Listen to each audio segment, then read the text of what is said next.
खेत के बीचों बीच एक किसान सुबह सवेरे अपनी कुदाल लिए खड़ा था। उसके साथ एक छोटा सा कबूतर भी बैठा हुआ था, जो हर वार पर मिट्टी उड़ती देखकर खुशी से पर फड़फड़ाता। किसान मिट्टी खोदता जा रहा था कि पास बैठी बूढ़ी दादी हंसने लगे। वो तंज करते हुए बोले, अरे, सारी उम्र मिट्टी ही खोदते रहोगे, कभी सोना चांदी नहीं मिलेगा। किसान ने कुछ न कहा और खामोशी से अपना काम करता रहा। कुछ ही देर में कदाल की टुक आवाज के साथ जमीन से एक सुनहरा बर्तन निकल आया। किसान ने हैरत से उसे बाहर निकाला। कबूतर जोर जोर से फड़फड़ाने लगा, जैसे खुशी का ऐलान कर रहा हो। किसान बर्तन को घर ले आया।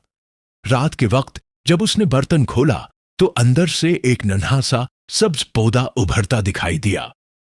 पहले तो किसान हैरान रह गया, फिर मुस्कुराकर इस पौधे को देखने लगा। ये कोई आम पौधा नहीं था, ये एक सेब का पौधा था। अगली सुबह वो पौधे को लेकर खेत गया और एहतियात से नर्म जमीन में लगा दिया। कबूतर साथ बैठा जैसे उसकी मदद कर रहा हो। किसान रोजाना इस नन्हे पौधे को पानी देता, इस पर साया करता और प्यार से बातें करता। चंद ही दिनों में वो नन्हा पौधा बड़ा होकर एक शानदार दरख्त बन गया। दरख्त पर सरख सरख सेब लगे। पूरा खेत महक उठा। किसान खुशी से झूमने लगा और कबूतर खुशी में आसमान पर चिकर लगाने लगा। लेकिन ये खुशी ज्यादा दिन न रही। एक दिन दादी, जो शुरू से किसान का मजाक उड़ा रही थीं, हसद और गुस्से में आकर दरख्त के करीब आए। उन्होंने मिशाल जलाई और सेब के दरख्त को आग लगा दी। आग की लपटें ऊपर उठने लगे, सरख सेब जलने लगे, दरख्त राख में बदलने लगा। कबूतर खौफजदा होकर शोर मचाने लगा। किसान भागकर आया, लेकिन बहुत देर हो चुकी थी।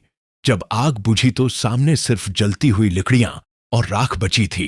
किसान जमीन पर बैठ गया, दोनों हाथों से चेहरा ढांप लिया और रोने लगा। कबूतर इसके कुंधे पर बैठ गया, जैसे तसल्ली दे रहा हो।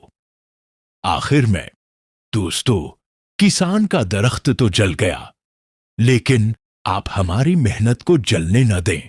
लाइक और सब्सक्राइब जरूर करें।